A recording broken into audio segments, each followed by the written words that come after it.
ಶ್ರೀ ಗಣಪತಿ ಶಾರದಾ ಗುರುಭ್ಯೋ ನಮಃ. ವಸುದೇವ ಸುತಂ ದೇವಂ ಕಂಸಚಾಣೂರಮರ್ದನಂ ದೇವಕಿ ಪರಮಾನಂದಂ ಕೃಷ್ಣಂ ವಂದೇ ಜಗದ್ಗುರುಂ.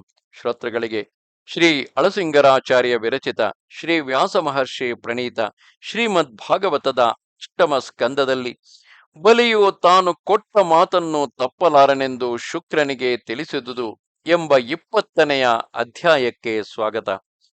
ಶುಕಮುನಿಗಳು ಭಾಗವತ ಕಥಾನಕವನ್ನು ಪರೀಕ್ಷಿತ್ ರಾಜನಿಗೆ ಹೇಳುತ್ತಿರುವರು. ಈ ಶುಕ್ರನ ಮಾತನ್ನು ಕೇಳಿ ಬಲಿಯು ಸ್ವಲ್ಪ ಹೊತ್ತಿನವರೆಗೆ ಯೋಚಿಸುತ್ತಾ ಸುಮ್ಮನಿದ್ದು ಕೊನೆಗೆ ಮನಸ್ಸನ್ನು ದೃಢಪಡಿಸಿಕೊಂಡು ಹೀಗೆಂದು ಹೇಳುವನು. ಓ ಗುರುವರ್ಯ, ನೀನು ಹೇಳಿದುದೇನೋ ಸತ್ಯವು. ಅರ್ಥ ಕಾಮಗಳಿಗೂ ಕೀರ್ತಿಗೂ ತನ್ನ ಜೀವನಕ್ಕೂ ಅಪಾಯವಿಲ್ಲದಂತೆ ಪ್ರವರ್ತಿಸಬೇಕಾದುದೇ ಗೃಹಸ್ಥರಿಗೆ ಮುಖ್ಯವು. ಆದರೇನು, ನಾನು ಈ ಬ್ರಾಹ್ಮಣನಿಗೆ ಮೊದಲು ಪ್ರತಿಜ್ಞೆ ಮಾಡಿದುದನ್ನು ಈಗ ಇಲ್ಲವೆಂದು ಹೇಳಿ ಹೇಗೆ ನಿರಾಕರಿಸಲಿ? ಮಹಾತ್ಮನಾದ ಪ್ರಹ್ಲಾದನ ಕುಲದಲ್ಲಿ ಹುಟ್ಟಿದ ನಾನು ನೀಚ ಜನದಂತೆ ಮಾತಿಗೆ ತಪ್ಪುವುದು ಸರಿಯೇ? ಹಿಂದೊಮ್ಮೆ ಭೂದೇವಿಯು ಅಸತ್ಯಕ್ಕಿಂತಲೂ ಹೀನವಾದ ಅಧರ್ಮವು ಬೇರೊಂದಿಲ್ಲವೆಂದು, ಪರ್ವತ ಸಮುದ್ರಾದಿಗಳ ಭಾರವನ್ನಾದರೂ ನಾನು ಸುಲಭವಾಗಿ ಹೊರಬಲ್ಲೆನೇ ಹೊರತು ಸುಳ್ಳಾಡುವವನನ್ನು ಮಾತ್ರ ನಾನು ಭರಿಸಲಾರೆನೆಂದು ಹೇಳಿರುವಳು. ಆದುದರಿಂದ ಆಚಾರ್ಯ, ನಾನು ನರಕಕ್ಕೂ ಭಯಪಡತಕ್ಕವನಲ್ಲ, ದಾರಿದ್ರ್ಯಕ್ಕೂ ಭಯಪಡತಕ್ಕವನಲ್ಲ, ಬೇರೆ ಯಾವ ವಿಪತ್ತಿಗೂ ಹೆದರತಕ್ಕವನಲ್ಲ. ನನಗೆ ರಾಜ್ಯ ಭ್ರಂಶವಾದರೂ ಚಿಂತೆಯಿಲ್ಲ, ಸಾವಿಗೂ ನಾನು ಅಂಚತಕ್ಕವನಲ್ಲ. ಆಡಿದ ಮಾತಿಗೆ ತಪ್ಪಿ ಈ ಬ್ರಾಹ್ಮಣನನ್ನು ವಂಚಿಸುವ ವಿಷಯದಲ್ಲಿ ಮಾತ್ರ ನಾನು ಬಹಳವಾಗಿ ಭಯಪಡುವೆನು. ಲೋಕದಲ್ಲಿ ಮನುಷ್ಯನು ಸಂಪಾದಿಸತಕ್ಕ ಹಣಕಾಸು, ಭೂಮಿ ಮುಂತಾದವುಗಳೊಂದು ಸತ್ತ ಮೇಲೆ ಹಿಂಬಾಲಿಸತಕ್ಕವಲ್ಲ. ಬದುಕಿದ್ದಾಗಲೇ ಅವುಗಳಿಗೆ ಸಾರ್ಥಕವನ್ನು ಉಂಟು ಮಾಡಬೇಕು. ಅವೆಲ್ಲಕ್ಕೂ ತ್ಯಾಗವೇ ಫಲವು. ಆ ವಿಧವಾದ ತ್ಯಾಗಗಳಿಂದ ಬ್ರಾಹ್ಮಣರನ್ನು ಸಂತೋಷಪಡಿಸದಿದ್ದ ಮೇಲೆ ಅವುಗಳಿಂದ ಫಲವೇನು? ಶಿಬಿ, ದಧೀಚಿ ಮೊದಲಾದವರೆಲ್ಲರೂ ಭೂತಹಿತಕ್ಕಾಗಿ ತಮ್ಮ ಪ್ರಾಣಗಳನ್ನೇ ಒಪ್ಪಿಸಿರುವಾಗ ನಾನು ನನ್ನ ಧನವನ್ನಾಗಲಿ ರಾಜ್ಯವನ್ನಾಗಲಿ ಕೊಡುವುದೊಂದು ದೊಡ್ಡದೇ? ಯುದ್ಧದಲ್ಲಿ ತಮಗೆ ಯಾರೂ ಎದಿರಿಲ್ಲದ ವೀರ್ಯವುಳ್ಳ ನನ್ನ ಪಿತಾಮಹ ಪ್ರಪಿತಾಮಹಾದಿಗಳೆಲ್ಲರೂ ಈ ಭೂಮಿಯನ್ನು ಏಕಾಧಿಪತ್ಯದಿಂದ ಪಾಲಿಸುತ್ತಿದ್ದರು. ಕಾಲವು ಅವರಿಗಿದ್ದ ರಾಜ್ಯ ಭೋಗಗಳನ್ನು ತಪ್ಪಿಸಿದೇ ಹೊರತು ಅವರ ಕೀರ್ತಿಯನ್ನು ಕೆಡಿಸಲಾರದೆ ಹೋಯಿತಲ್ಲವೇ? ಹಣದಾಸೆಯಿಂದ ಯುದ್ಧದಲ್ಲಿ ತಮ್ಮ ದೇಹವನ್ನೊಪ್ಪಿಸಿದ ರಾಜರು ಎಷ್ಟೋ ಮಂದಿಯುಂಟು. ಆ ಹಣದಾಸೆ ಇಲ್ಲದೆ ತಮ್ಮ ಸರ್ವಸ್ವವನ್ನು ಸತ್ಪಾತ್ರದಲ್ಲಿ ಶ್ರದ್ಧೆಯಿಂದ ವಿನಿಯೋಗಿಸಿದವರನ್ನು ಇದುವರೆಗೆ ನಾನು ಕೇಳಿಲ್ಲ. ಈಗ ನನಗೆ ಆ ಭಾಗ್ಯವು ಲಭಿಸುವುದಾದರೆ ಆ ಘನ ಕಾರ್ಯವನ್ನು ನಡೆಸದೆ ಬಿಡಬಹುದೇ? ಈ ಯಾಚಕನ ಕೋರಿಕೆಯನ್ನು ಈಡೇರಿಸುವುದರಿಂದ ಅನರ್ಥ ಉಂಟಾಗುವುದೆಂದು ಹೇಳಿದೆಯಲ್ಲವೇ? ಈ ವಿಧವಾದ ಅನರ್ಥವನ್ನು ವಿವೇಕಿಯಾಗಿಯೂ ದಯಾಳುವಾಗಿಯೂ ಇರುವ ಸಾಮಾನ್ಯ ಮನುಷ್ಯನೂ ಕೂಡ ನನಗೆ ಕ್ಷೇಮವೆಂದೇ ಭಾವಿಸುವನು. ಹೀಗಿರುವಾಗ ಬ್ರಹ್ಮವಿದರಾದ ನಿಮ್ಮಂಥವರು ಇದಕ್ಕಾಗಿ ಭಯಪಡಬಹುದೇ? ನೀವು ಇಂತಹ ವಿಷಯಗಳಲ್ಲಿ ಬೇರೆಯವರಿಗೆ ಪ್ರೋತ್ಸಾಹವನ್ನು ಕೊಡಬೇಕಲ್ಲವೇ? ಆದುದರಿಂದ ನಾನು ಈ ಬ್ರಾಹ್ಮಣನ ಕೋರಿಕೆಯನ್ನು ನಡೆಸದೆ ಬಿಡಲಾರೆನು. ಇವನು ವೇಷಧಾರಿಯಾಗಿ ಬಂದ ವಿಷ್ಣುವೇ ಹೊರತು ಸಾಧಾರಣ ಬ್ರಹ್ಮಚಾರಿಯಲ್ಲವೆಂದು ಹೇಳಿದೆಯಲ್ಲವೇ? ಹಾಗೆ ವಿಷ್ಣುವೇ ನನ್ನಲ್ಲಿಗೆ ಯಾಚಕನಾಗಿ ಬಂದಿದ್ದ ಪಕ್ಷದಲ್ಲಿ ನನ್ನ ಭಾಗ್ಯಕ್ಕಿಂತಲೂ ಭಾಗ್ಯವುಂಟೆ? ಯಜ್ಞವಿದರಾದ ನಿಮ್ಮಂತಹ ಮಹಾತ್ಮರೆಲ್ಲರೂ ಯಾವನನ್ನು ಉದ್ದೇಶಿಸಿ ಎಷ್ಟು ಶ್ರದ್ಧೆಯಿಂದ ಯಜ್ಞಗಳನ್ನು ಕ್ರತುಗಳನ್ನು ನಡೆಸುತ್ತಿರುವಿರೋ ಆ ಮಹಾವಿಷ್ಣುವೇ ವಟುವೇಷದಿಂದ ಬಂದು ನನಗೆ ಪ್ರತ್ಯಕ್ಷನಾದ ಮೇಲೆ ನನಗಿಂತಲೂ ಧನ್ಯರಾರು. ಈತನು ನನಗೆ ವರಪ್ರದನಾಗಿ ಬಂದಿದ್ದರೂ ಶತ್ರುವಾಗಿ ಬಂದಿದ್ದರು ಇವನು ಕೋರಿದುದನ್ನು ನಾನು ಕೊಡುವುದೇ ಸಿದ್ಧವು. ಓ ಮುನೀಂದ್ರ, 3ನೆಯ ಹೆಜ್ಜೆಗೆ ಸ್ಥಳವಿಲ್ಲದೆ ಹೋಗುವುದರಿಂದ ಇವನು ನನ್ನನ್ನು ವಂಚಿಸುವನೆಂದು ಹೇಳಿದೆಯಲ್ಲವೇ? ಅದಕ್ಕೂ ನಾನು ಚಿಂತಿಸುವವನಲ್ಲ. ನನ್ನಲ್ಲಿರುವ ಸರ್ವಸ್ವವನ್ನು ಅವನಿಗೆ ಕೊಟ್ಟ ಮೇಲೆ ನಿರಪರಾಧಿಯಾಗಿರುವ ನನ್ನನ್ನು ಈತನು ಅನ್ಯಾಯವಾಗಿ ಬಂಧಿಸಿಟ್ಟರು. ಈ ಬ್ರಾಹ್ಮಣ ವೇಷ ಮಾತ್ರಕ್ಕಾಗಿಯೇ ನಾನು ಆತನನ್ನು ಗೌರವಿಸುವೆನೇ ಹೊರತು ಎಷ್ಟು ಮಾತ್ರವೂ ಅವನನ್ನು ಹಿಂಸಿಸುವವನಲ್ಲ. ಇದಕ್ಕಾಗಿ ನಾನು ಭಯಪಡತಕ್ಕವನು ಅಲ್ಲ. ಈತನು ಪವಿತ್ರ ಕೀರ್ತಿಯುಳ್ಳ ಆ ಶ್ರೀಹರಿಯೇ ಆಗಿದ್ದ ಪಕ್ಷದಲ್ಲಿ ತನ್ನ ಪರಾಕ್ರಮದಿಂದ ನನ್ನನ್ನು ಜಯಿಸಿ ಈ ಭೂಮಿಯನ್ನು ಸ್ವಾಧೀನಪಡಿಸಿಕೊಳ್ಳುತ್ತಿದ್ದನೇ ಹೊರತು ಉಪಾಯದಿಂದ ನನ್ನ ಸರ್ವಸ್ವವನ್ನು ಕಿತ್ತುಕೊಂಡು ಅನ್ಯಾಯದಿಂದ ನನ್ನನ್ನು ನಿರ್ಬಂಧಿಸಿ ತನ್ನ ಕೀರ್ತಿಯನ್ನು ಹಾಳು ಮಾಡಿಕೊಳ್ಳಲಾರನು. ಯುದ್ಧದಲ್ಲಿ ಜಯಿಸಲಾರದುದಕ್ಕಾಗಿಯೇ ಹೀಗೆ ವೇಷಾಂತರದಿಂದ ಬಂದಿರುವನೆಂದು ಹೇಳುವೆಯೇನು? ಹಾಗೆ ನನ್ನನ್ನು ಕೊಲ್ಲುವುದಕ್ಕೆ ಶಕ್ತಿಯಿಲ್ಲದವನು ನನ್ನ ಕೈಯಿಂದ ಸತ್ತರೂ ಉತ್ತಮವಲ್ಲವೇ? ಆದುದರಿಂದ ನಾನು ಇವನನ್ನು ವಿಷ್ಣುವೆಂದು ನಂಬಲಾರೆನು ಎಂದನು. ಹೀಗೆ ಗುರುವಾದ ಶುಕ್ರಾಚಾರ್ಯನ ಮಾತನ್ನು ತಿರಸ್ಕರಿಸಿ ಬಲಿಯು ದಾನ ಮಾಡುವುದಕ್ಕೆ ಸಿದ್ಧನಾದನು. ತನ್ನ ಮಾತನ್ನು ತಿರಸ್ಕರಿಸಿದುದಕ್ಕಾಗಿ ಶುಕ್ರನಿಗೆ ಬಹಳ ಕೋಪ ಉಂಟಾಯಿತು. ಆಗ ಶುಕ್ರನು ದೈವಚೋದಿತನಾಗಿ ಸತ್ಯಸಂಧನಾದ ಆ ಬಲಿಯನ್ನು ಹೀಗೆಂದು ಶಪಿಸುವನು. ಓ ರಾಜ, ನೀನು ಬುದ್ಧಿಹೀನನಾಗಿದ್ದರೂ ನಾನೇ ಪಂಡಿತನೆಂಬ ಗರ್ವದಿಂದ ಮುಂದೆ ಬರುವ ಅನರ್ಥವನ್ನು ತಿಳಿಯದೆ ನನ್ನ ಹಿತವಾಕ್ಯವನ್ನು ತಿರಸ್ಕರಿಸುತ್ತಿರುವೆ. ಹೀಗೆ ನನ್ನ ಮಾತನ್ನು ಮೀರಿ ನಡೆಯುತ್ತಿರುವುದರಿಂದ ಶೀಘ್ರದಲ್ಲಿಯೇ ನಿನಗೆ ಈ ತ್ರೈಲೋಕ್ಯಾಧಿಪತ್ಯವು ತಪ್ಪಿ ಹೋಗಲಿ ಎಂದನು. ಶುಕ್ರಾಚಾರ್ಯನು ಹೀಗೆ ಶಾಪವನ್ನು ಕೊಟ್ಟರೂ ಹೆದರದೆ ಬಲಿಯು ಸತ್ಯಕ್ಕೆ ಕಟ್ಟುಬಿದ್ದು ದೃಢ ಸಂಕಲ್ಪನಾಗಿ ಆ ವಾಮನ ಬ್ರಹ್ಮಚಾರಿಗೆ ಯಥೋಕ್ತವಾಗಿ ಪೂಜೆಯನ್ನು ನಡೆಸಿ ಭೂಮಿಯನ್ನು ದಾರ ಎರೆಯುವುದಕ್ಕೂ ಸಿದ್ಧನಾದನು.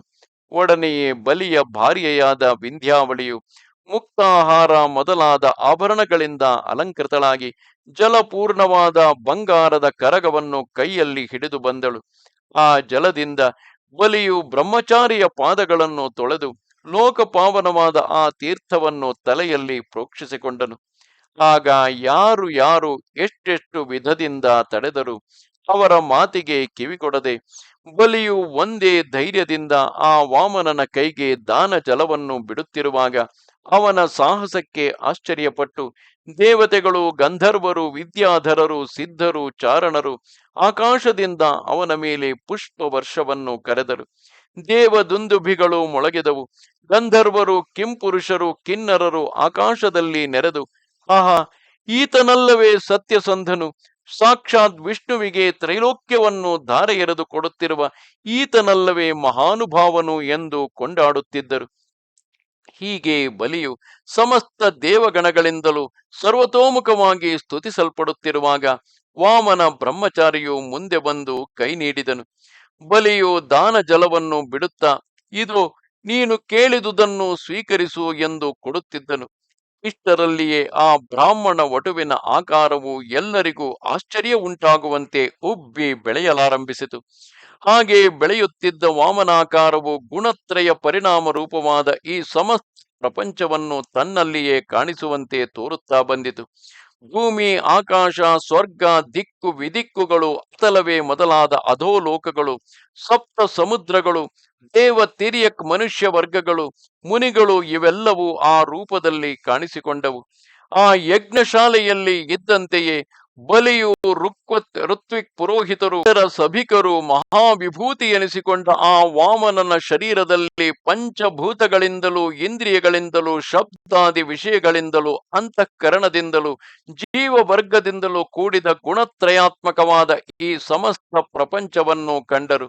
ಮತ್ತು ವಿಶ್ವರೂಪಿಯಾದ ಆ ಭಗವಂತನ ಅಂಗಾಲಿನಲ್ಲಿ ಅಧೋಲೋಕಗಳನ್ನು, ಪಾದಗಳಲ್ಲಿ ಭೂಲೋಕವನ್ನು, ಕಣಕಾಲಲ್ಲಿ ಪರ್ವತಗಳನ್ನು, ಮೊಳಕಾಲಲ್ಲಿ ಪಕ್ಷಿಗಳನ್ನು, ತೊಡೆಗಳಲ್ಲಿ ವಾತಾವರಣವನ್ನು, ಅವನ ನಡು ಬಟ್ಟೆಯಲ್ಲಿ ಸಂಧ್ಯಾಕಾಲಗಳನ್ನು, ಅವನ ಜಘನ ಭಾಗದಲ್ಲಿ ತನ್ನೊಡನೆ ಇತರ ದೈತ್ಯ ವರ್ಗಗಳನ್ನು, ಅವನ ನಾಭಿಯಲ್ಲಿ ಅಂತರಿಕ್ಷವನ್ನು, ಅವನ ಉದರದಲ್ಲಿ ಸಪ್ತ ಸಮುದ್ರಗಳನ್ನು, ವಕ್ಷಸ್ಥಳದಲ್ಲಿ ನಕ್ಷತ್ರಗಳನ್ನು ಕಂಡರು.